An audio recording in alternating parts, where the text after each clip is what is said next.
The following is a presentation of Castle View Church in Indianapolis, Indiana. Our passage this morning is Mark chapter 14, verse 53 is where we'll start. So if you have a copy of the scriptures, you can open it now to Mark 14, verse 53.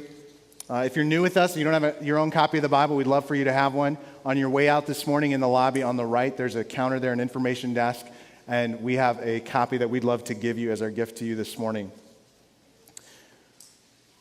Mark chapter 14, verse 53.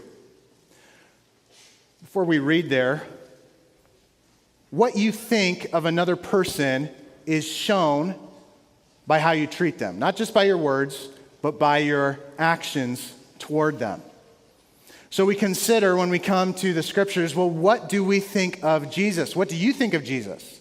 Who is he in your eyes? If we saw a film of your life and we got to see your words and we saw your behavior reflective of what you are thinking and feeling and believing, what would that story tell about who Jesus is according to you? Mark opens his gospel with these words, the beginning of the gospel of Jesus Christ, the Son of God. So if we're reading, we know right off the bat who Jesus is. We get his identity right off the bat, at least according to Mark. Jesus is the Son of God. He is the Christ, the Messiah. But as we walk through Jesus' ministry, we've discovered that his contemporaries don't always recognize who he is. So the people who interact with him have different ideas about who he is. They see some of the same things. They see miraculous acts. They hear him teaching. They watch him debating, interacting with these Jewish religious leaders. And along the way, they are forming opinions and coming to conclusions about who Jesus was. And here we are now in the final hours leading up to his death. And in our passage, we're going to see individuals and groups of people have reached conclusions about who Jesus is. They have arrived at their verdicts, and we recognize those verdicts, those conclusions about Jesus by the way that they treat him. So I'm going to read the whole passage, Mark 14:53 into chapter 15, verse 20. You can listen or follow along as I read. And they led Jesus to the high priest, and all the chief priests and the elders and the scribes came together. And Peter had followed him at a distance, right into the courtyard of the high priest. And he was sitting with the guards and warming himself at the fire. Now the chief priests and the whole council were seeking testimony against Jesus to put him to death, but they found none. For many bore false witness against him, but their testimony did not agree. And some stood up and bore false witness against him, saying, "We heard him say, 'I will destroy this temple that is made with hands, and in 3 days I will build another not made with hands.' Yet even about this, their testimony did not agree. And the high priest stood up in the midst and asked Jesus, 'Have you no answer to make? What is it that these men testify against you?' But he remained silent and made no answer. Again, the high priest asked him, 'Are you the Christ, the Son of the Blessed?' And Jesus said, 'I am. And you will see the Son of Man seated at the right hand of power and coming with the clouds of heaven.' And the high priest tore his garments and said, 'What further witnesses do we need? You have heard his blasphemy. What is your decision?' And they all condemned him as deserving death. And some began to spit on him and to cover his face and strike him, saying to him, 'Prophesy.' And the guards received him with blows. And as Peter was below in the courtyard, one of the servant girls of the high priest came, and seeing Peter warming himself, she looked at him and said, 'You also were with the Nazarene Jesus.' But he denied it, saying, 'I neither know nor understand what you mean.' And he went out into the gateway, and the rooster crowed. And the servant girl saw him and began again to say to the bystanders, 'This man is one of them.' But again he denied it. And after a little while, the bystanders again said to Peter, 'Certainly you are one of them, for you are a Galilean.' But he began to invoke a curse on himself and to swear, 'I do not know this man of whom you speak.' And immediately the rooster crowed a second time. And Peter remembered how Jesus had said to him, 'Before the rooster crows twice, you will deny me 3 times.' and he broke down and wept. And as soon as it was morning, the chief priests held a consultation with the elders and scribes and the whole council, and they bound Jesus and led him away and delivered him over to Pilate. And Pilate asked him, "Are you the king of the Jews?" And he answered him, "You have said so." And the chief priests accused him of many things, and Pilate again asked him, "Have you no answer to make? See how many charges they bring against you?" But Jesus made no further answer, so that Pilate was amazed. Now at the feast he used to release to them one prisoner for whom they asked. And among the rebels in prison who had committed murder in the insurrection, there was a man called Barabbas. And the crowd came up and began to ask Pilate to do as he usually did for them. And he answered them, saying, "Do you want me to release for you the king of the Jews?" For he perceived that it was out of envy that the chief priests had delivered him up. But the chief priests stirred up the crowd to have him release for them Barabbas instead. And Pilate again said to them, "Then what shall I do with the man you call the king of the Jews?" And they cried out again, "Crucify him." And Pilate said to them, "Why? What evil has he done?" But they shouted all the more, "Crucify him." So Pilate, wishing to satisfy the crowd, released for them Barabbas. And having scourged Jesus, they delivered him to be crucified. And the soldiers led him away inside the palace, that is, the governor's headquarters. And they called together the whole battalion, and they clothed him in a purple cloak, and twisting together a crown of thorns, they put it on him. And they began to salute him, "Hail, King of the Jews!" And they were striking his head with a reed and spitting on him, and kneeling down in homage to him. And when they had mocked him, they stripped him of the purple cloak and put his own clothes on him. And they led him out to crucify him.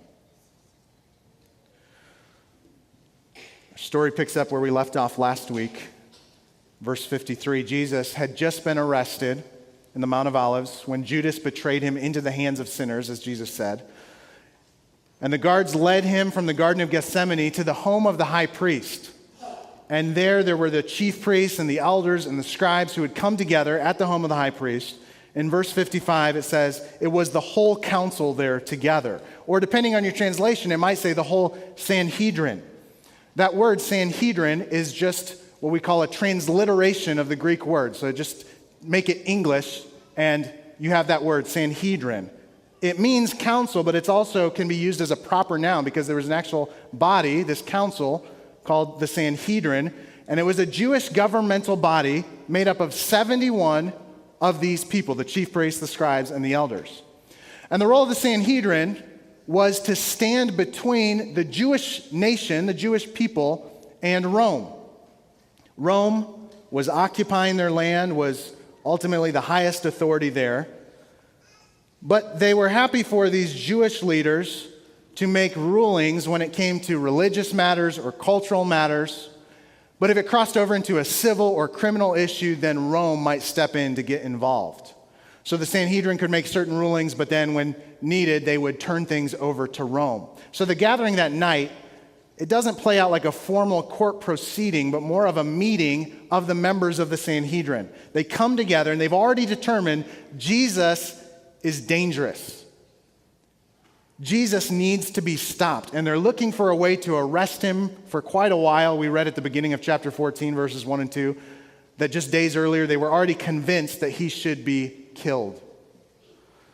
Mark makes it clear that they are not objectively just trying to weigh the situation, weigh this man, say, well, what do we think? Is he guilty of anything that he's been accused of? Is he innocent?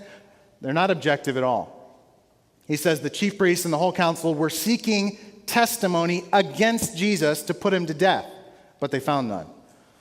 So they take upon themselves the role of the prosecution, and they're also the judge and the jury, so they're everything except for the defense. Jesus is left to defend himself. But they're having trouble finding credible witnesses against Jesus that they were seeking because it's hard to find evidence that sticks if a man is truly innocent, as Jesus was. So they're getting desperate for something that'll stick, and they're resorting to having false witnesses stand up and twist the truth, but even there, they're having trouble getting the testimony to agree. Now, we look back at this, and we see these leaders as conniving, unjust, rulers who are stooping to the lowest measures, stacking the deck against this innocent man. And that's all true. That's what Mark wants us to see, and that is true. But I am sure that they saw things differently. They did not see themselves as the bad guys in this story. They had convinced themselves that Jesus was a lawless man, a danger to their people, to their religion.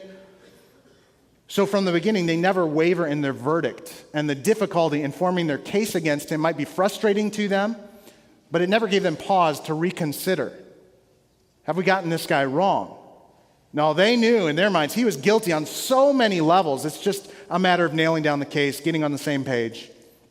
And Mark gives an example of the false witness there in verses 57 and 58. When some witnesses claim that Jesus said, "I will destroy this temple made with hands. 3 days I'll build another not made with hands." And we don't actually hear Jesus saying those words in the Gospel of Mark, but if it's familiar to you, that's from the Gospel of John, where he does in fact say, "Destroy this temple, I'll raise it again in 3 days." And it's consistent with what he says in Mark when he throws the men out of the temple and he overturns the tables and he pronounces judgment on the temple. And then in chapter 13, he says, "Not one stone is going to be left on another. This temple is going to be destroyed." Well, they weren't making up these words completely out of the blue. They're probably just twisting his words, because even in John, Jesus doesn't make it a threat. "I'm going to destroy the temple." He says, "Destroy this temple, I'll raise it again in 3 days." Of course, John says. Later, the disciples realized he was talking about his body. But they key in on this, Jesus speaking against the temple, and they twist it. Why? Why the emphasis here on the temple? Because the temple was at the heart of their religion. The temple was the building that God himself really did commission King Solomon to build hundreds of years earlier. It was the place where sacrifices for sins were made, the holy place where God's people had the closest access to him. So they felt quite justified in their case against Jesus. In the minds of these religious leaders, Jesus had already done so much to condemn himself. He forgave a man his sins back in chapter 2, and they thought, man, only God can do this. He healed on the Sabbath, which they thought was working on the Sabbath and disobeying God's law. He undermined the traditions of the elders, chapter 7. He cast out demons, and they suspected he did it by the power of the devil. And now he's spoken against the temple, the dwelling place of the Most High God. So they feel justified. But as is so often the case, the reason the religious leaders sought to destroy Jesus was much deeper than what they stated and maybe even what they thought in their own minds. They hated Jesus because they envied him. Down there in chapter 15, verse 10, we just read that. Pilate perceived that it was out of envy that the chief priests had delivered him up. We can deceive ourselves about our own sin, but sometimes outsiders can see through us. And here you've got this Gentile governor who sees right through these religious leaders. What do these religious leaders make of Jesus? For them, Jesus is a threat. Jesus is a threat to their power, to their authority, to their glory. Now, they don't admit this. They're protecting God's people, God's institutions. That's why they jump all over these words of Jesus. They're trying to find these accusations that stick, but they're struggling. Jesus won't give them anything. He's just standing there silent. But then the high priest pushes Jesus and asks him about his identity. And finally, Jesus speaks up and he gives the prosecution a gift because he answers even beyond what he has asked. Verse 61, "Are you the Christ, the Son of the Blessed," a substitute for God's name, the Son of God? And Jesus said, "I am, and you will see the Son of Man seated at the right hand of power and coming with the clouds of heaven." If you claim to be the Messiah, the Christ, this anointed king who would deliver the people of Israel, that in and of itself was not blasphemy. Other men claimed to be the Messiah before and after Jesus. But Jesus here claims divine status, divine authority. He puts himself on equal standing, equal footing with God. And you can tell even by the reaction there in verse 63, the high priest tore his garments What further witnesses do we need? You've heard his blasphemy. What's your decision?" They all condemn him as deserving death. The high priest pounces on Jesus' statement. He tears his robes to show his righteous indignation. How dare he speak this way? And the whole council shares this outrage, and they agree that Jesus deserves death. Their supposed zeal for God is a cover for their actual issue, which is envy. They want authority, they want influence that Jesus has. He's a threat to their power. He's a threat to their authority. He consistently undermines their leadership. He even questions their morality, their godliness. Now, if Jesus wasn't as popular, maybe they could write him off, just kind of ignore him as some crazy preacher out there. But the people listened to Jesus. So Jesus was a threat to their glory as well. They're following him. They're hanging on his every word. People are treating this Galilean preacher, giving him the kind of attention and respect that the religious leaders know, that's what we deserve. That's how we deserve to be treated. We can trick ourselves into believing that some of our deepest sins are actually not only justifiable, but they're actually virtuous. We are standing up for God and for his glory, but their zeal for God is really zeal for themselves because they envy Jesus and they see him as a threat to the things that they value the most. Well, Jesus, of course, is an example of how to stand firm under pressure, but then we get into the next account, and Peter is just the opposite. As Jesus faces this false testimony inside, Peter's on the outside in the courtyard with opportunities to testify in support of Jesus. But just like Jesus predicted a few hours before, Peter fails. He denies Jesus. And in doing this, he treats Jesus as a liability. The disciples had scattered that night in Gethsemane. Jesus said, this is going to happen to fulfill the scriptures. You strike the shepherd, the sheep will scatter, and that's exactly what's happened. But Peter's trying to stay close enough to observe the proceedings, to make sure he knows what's happening to Jesus, who he cared so much about. His heart sinks. The servant girl looks at him and recognizes him and says, hey, you were with him, with the Nazarene, with Jesus. You were with him too. You think about Peter over the past 3 years or so, he must have felt privileged, maybe even a little bit proud, to be so closely associated with Jesus. What an honor that this rabbi, this respected teacher, would call him to his inner circle. But on that night, things were different. Being associated with Jesus had become risky. Peter could be arrested, he could be put on trial, his reputation would suffer, he could even be in danger of physical harm. So his instinct of self-preservation kicks in, and he denies knowing Jesus. He says, I neither know nor understand what you mean. Maybe acting a little bit confused. I don't even know what you're talking about.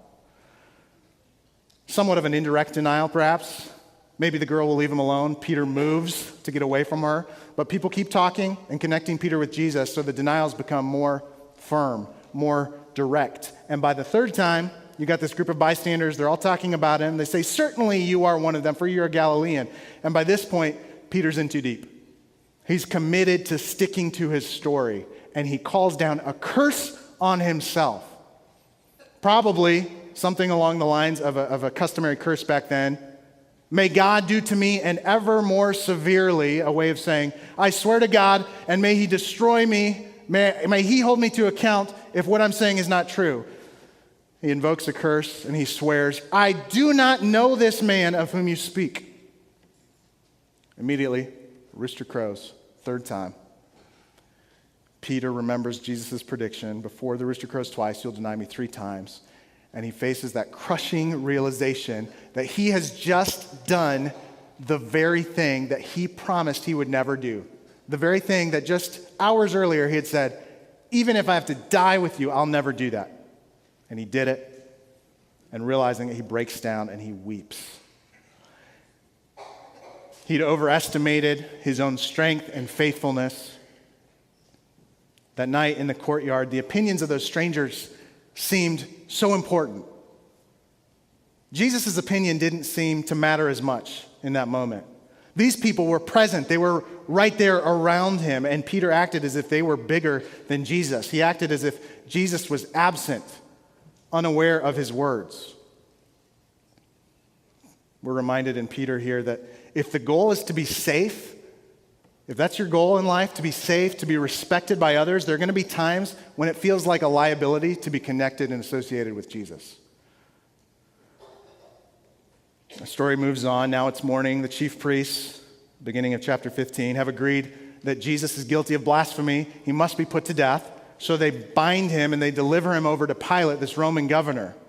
And Pilate was in town to keep the peace during the feast, during these Jewish feasts. Tons of people flocked into the city. The population of the city was multiplied several times over. He's trying to keep the peace. They bring him this man. Pilate asks, "Are you the king of the Jews?" And we don't get all the details. We can find a few more details in some other gospel stories. But even by Pilate's question here, we realize that the charge of the Sanhedrin to the Roman officials is not the charge of blasphemy that they had settled on in the high priest's home. Why is that? Well, blasphemy is a religious concern. It does deserve death according to Jewish standards, but Rome isn't worried about blasphemy. They're not worried about religious disputes. So you might wonder, well, man, why did they not just stone Jesus if he was really guilty of blasphemy? Under Roman occupation, they didn't really have that formal authority to execute someone. You do find some stonings, like you think about Acts 7 when Stephen is stoned. Those seem to be more like a lynching, an angry mob, out of control, righteous indignation, and they come in. And if Rome doesn't care, they probably don't step in and do anything about it as long as the peace is restored. But with someone as popular as Jesus, stoning would probably lead to an even bigger uproar. And if they could get Rome to go along with it and make it a state-sponsored execution, well, man, the crowds are going to be kept in check, and it's going to be a more public display that Jesus is not a good guy. He is a guilty criminal, as shown by the fact that even Rome would put him to death. But to make this happen, they need to find a charge that Rome cares about. So they try this one. They accuse Jesus of setting himself up as king. He's a threat to Roman authority. They changed the charges. It says they bring many charges, but that seems to be maybe the main one. He's setting himself up as king. The crowd say in another gospel to the Roman leaders, "We have no king but Caesar." They'll do whatever it takes to see that Jesus is executed. Pilate can see through the charges to the envy that's motivating them, and he seems to prefer that Jesus be released. He keeps asking about releasing Jesus. He tries to encourage his release. He uses that custom as the people say, "Hey, release someone." So he puts forward a notoriously bad guy, Barabbas. He must have been thinking, well, surely they're going to choose to have Jesus released instead of Barabbas. But Pilate miscalculated. The chief priests stir up the crowd to call for Barabbas to be released instead. You think about Pilate. Who was Jesus to Pilate? He seems to think he's innocent, harmless. The crowds call for his crucifixion. Pilate says, why? What evil has he done? He can tell Jesus is innocent. But at the end of the day, to Pilate, Jesus is unimportant. He doesn't think he's guilty. He doesn't think he's dangerous. He's not bothered by his claims to be someone great. He doesn't mind that Jesus has a somewhat big following. He doesn't really care. He's certainly not threatened by him the way that these Jewish leaders were. But Pilate's got a job to do. He wants to keep the peace. He wants his job and his life to be as smooth as possible. So he keeps asking the crowds what they want him to do. What guides our decisions? What guides Pilate's decisions? Here, it's not justice. It's political calculation, self-interest. That's what informs his actions. So it says there in verse 15, he wants to satisfy the crowd. At the end of the day, I just want to satisfy the crowd. His verdict is not really that Jesus is guilty, at least at a personal level, but that Jesus just isn't worth it. He's just not worth going to the trouble of trying to have him freed, to have justice upheld. So to satisfy the crowd, Pilate is willing to release a guilty man and condemn an innocent man. And Jesus is scourged. Scourging was a brutal practice. It included sharp objects at the end of a whip, repeatedly dragged across his back, tearing his flesh. Sometimes the scourging was so intense that the convict would die from it. Well, Mark mentions the physical torture, but he doesn't go into a lot of detail here because his focus is not just on the physical pain, but on the injustice and on the shame of the crucifixion. You see that shame in that after the scourging, Pilate delivers Jesus over to the soldiers to be crucified, and they mock him. They call a whole battalion of soldiers, that might have been up to like 600 soldiers, to come have some fun. So to the soldiers, Jesus is a joke. They dress him up like a king, they put a purple robe on him, they twist together thorns, and they press him into his head, mocking his kingly status. They mock him, and in reality, they're really mocking all the Jewish people when they salute him and say, "Hail, King of the Jews!" They hit him on the head with a stick, spit on him, kneel down before him, faking homage to him. To the soldiers, Jesus is weak. They laugh at the picture of this powerless king. A king? This one that we're beating, this one who is bleeding, this one who is so pitiful in front of us. He's a king. They don't even take his claim seriously. They're not bothering to consider if he would really be the Son of God as he claims. We go through this fast-moving story, and we realize in just a matter of hours, various people from different backgrounds, different cultures, different religions and worldviews, they have all mistreated Jesus in unthinkable ways, falsely accused, unjustly tried, condemned, denied by a close friend, unjustly sentenced, beaten, flesh torn, publicly mocked, shamed. How do we get here? What do we make of this? What made this diverse groups of people collaborate and act in these monstrous ways? And to do it against anyone would be disgusting, but to do it against the one and only man who was ever truly innocent before God and before man, who was full of love and compassion? What got into these people? Were they exceptionally wicked? The worst people who've ever existed? We read the Bible, we look at the world around us, we look at our own lives, and I think we have to answer, no. I don't think they're exceptionally evil. They're not super sinners, they're just sinners. They're just common, off-the-shelf humans who set themselves against their Creator. In these events, the depravity of humanity is on full display.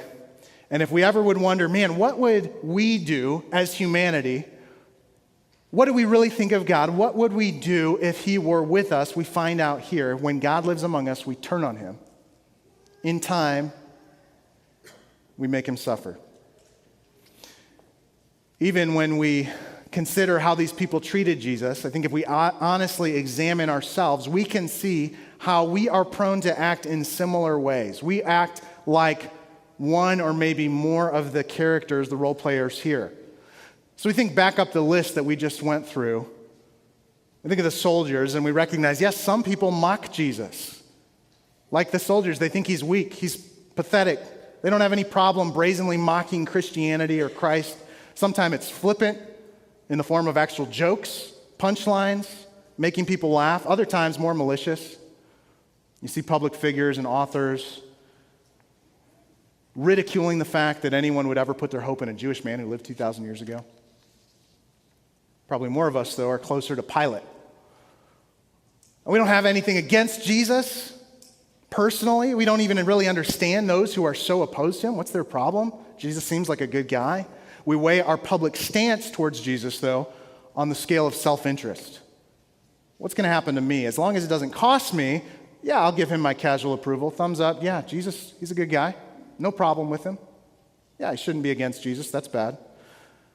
But we really treat Him as inconsequential, unimportant. Not that we think badly of Him, we just don't think very much of Him at all. We move back to Peter's experience in the courtyard, and that really resonates with those of us who are Christians. Peter, following Jesus, truly loving Jesus, professing his allegiance to Him till death, but then there's a little pressure.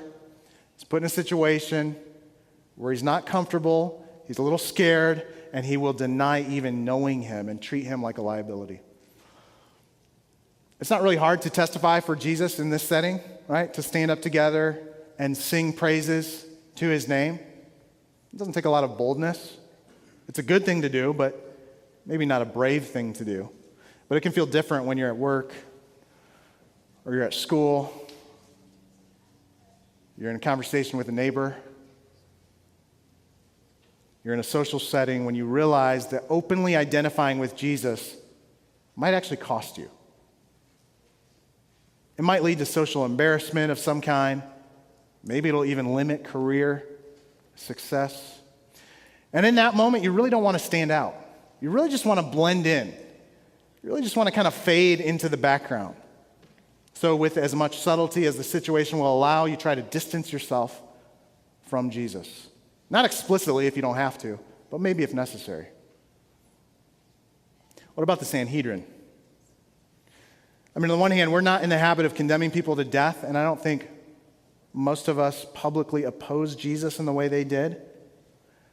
But in another sense, I think their perspective might be the most universal, because they're not initially out to get Jesus when he comes and he starts his ministry. They would have been glad to ignore him if he just wanders around and does some teaching. But his actions and his claims begin to threaten their way of life, the things they value most, things like authority and glory. Most of us aren't after the same kind of authority, this religious authority or standing. Most of us aren't after that. But we love a certain kind of authority. We treasure our personal autonomy, our self-rule. We love to be in charge of our own lives and call the shots. And like these religious leaders, we also crave respect, praise from others. We want to be admired. We want to be adored. And when we encounter Jesus, the true Jesus here, not the Jesus who tells us how great we are and just kind of agrees with what we already thought, but the Jesus here in the Gospels, when we encounter him, his words dismantle my claim on personal authority. It goes against my pursuit of glory, and I can't really just sideline him as a nice guy, an interesting religious reformer. When I take him seriously, he's a threat to the things that I naturally value most.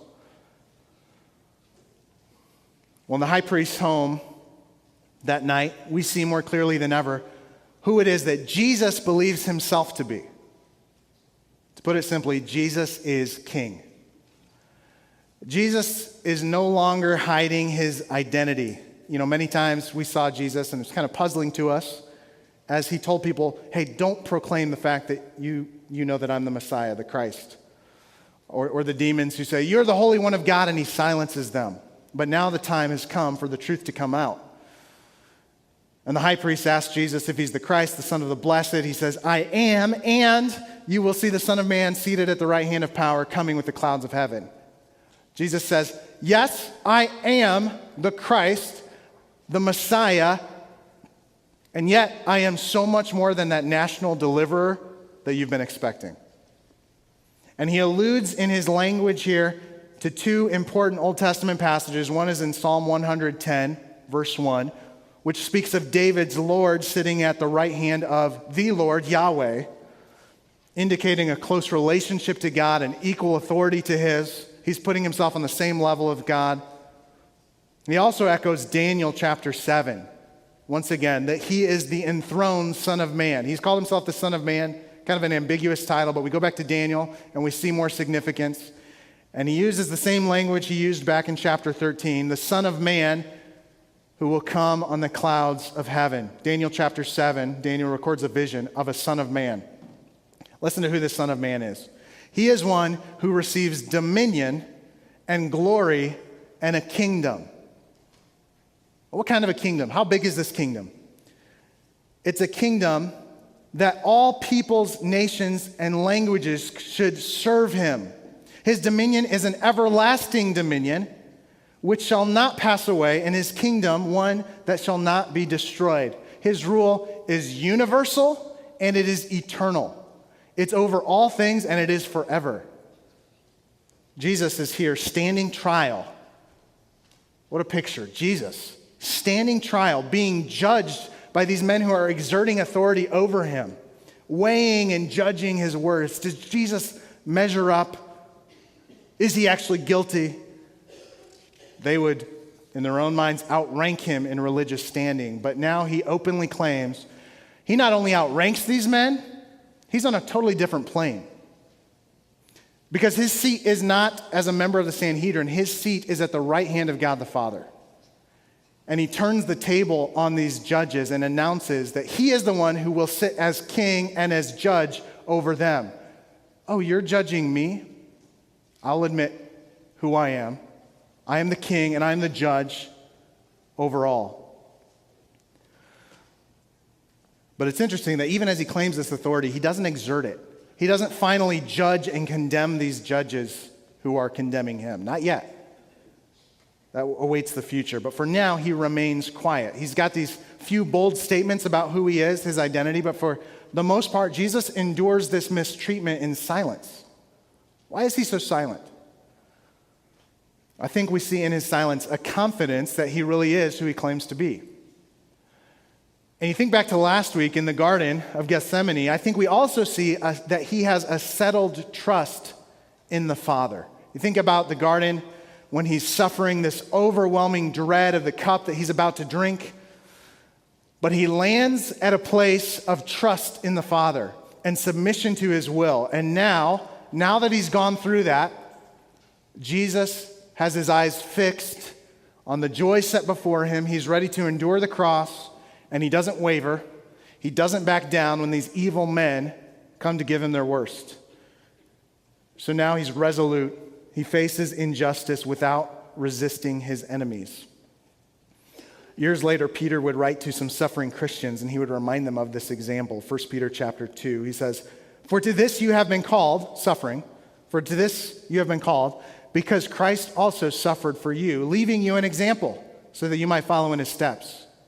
He committed no sin, neither was deceit found in his mouth. When he was reviled, he did not revile in return. When he suffered, he did not threaten, but continued entrusting himself to him who judges justly." He's got this unshakable confidence in God the Father. He's assured that true justice will come. It will be served. And so he can suffer without resisting. And as he does that, he fulfills Isaiah's vision of this suffering servant of the Lord. Isaiah 53, verse 7 says, "He was oppressed, he was afflicted, yet he opened not his mouth. Like a lamb that is led to the slaughter, like a sheep that before its shearers is silent, so he opened not his mouth." So come back to you. What do you make of Jesus? This one who claims to be king even while he suffers this oppression. If he is a king, he's a king like no other. He's a different sort of king than we might expect. But if you agree that he is king as he claims, and if you bow your knee in submission to him, and you receive and give thanks for the salvation that he accomplished on behalf of his people, rebels like us, if you believe this, then it will push out, it will rule out all these other responses that we've been considering. It will push them away, and the things that we've seen in this passage, the things we've even seen in our own lives, will be removed. So you think about the religious leaders. Well, if we agree with Jesus that he's king, that he is good, that he's even a humble king, we're not going to be threatened by his claim of authority. We're not going to resist that. We're actually going to gladly come under his loving authority. We're not going to be envious of this large following that he has, like the religious leaders were. We're actually going to want more followers to come and join us in serving this great king that we love. You think of Peter. If we're convinced that he's king, we're going to be less tempted to deny Christ.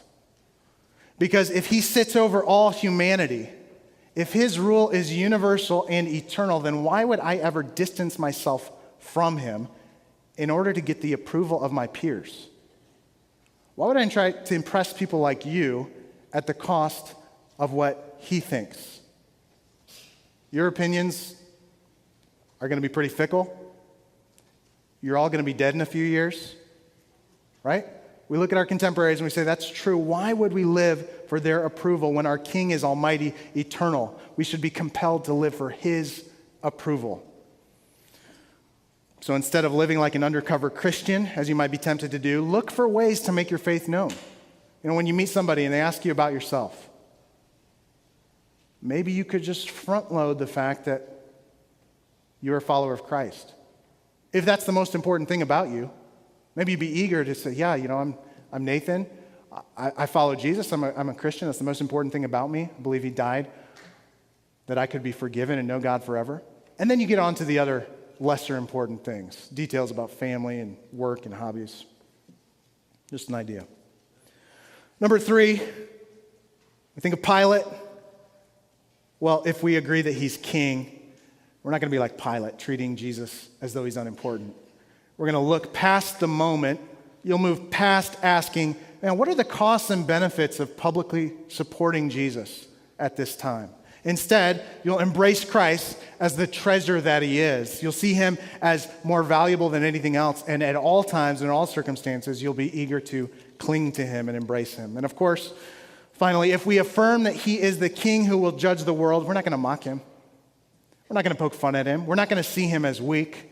And we would never set out to shame him, but instead, quite the opposite, to give him the glory, the honor that he deserves. In a moment here, we're going to observe the Lord's Supper together.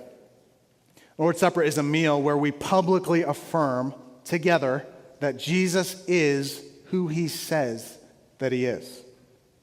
He's the king with all power, with all authority, and yet he is the king. Though he had all power, though he had all authority, he humbled himself to live on this earth and become a man, a real man, not a pretend man, not God with a mask on, but truly a man, one of us.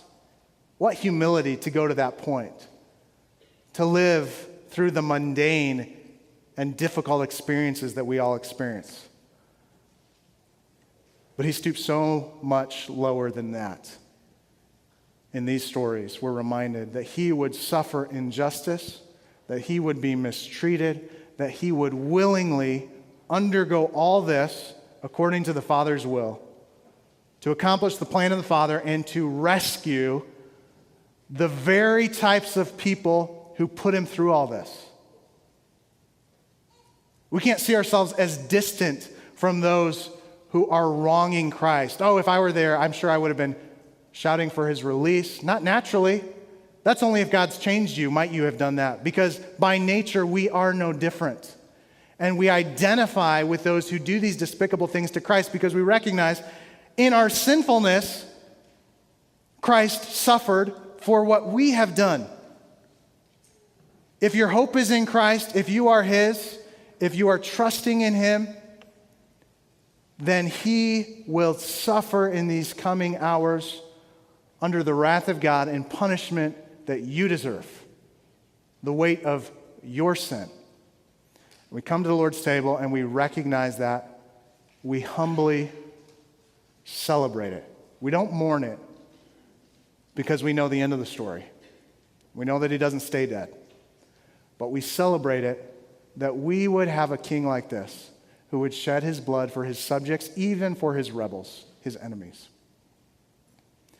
As the men come forward, let's pray.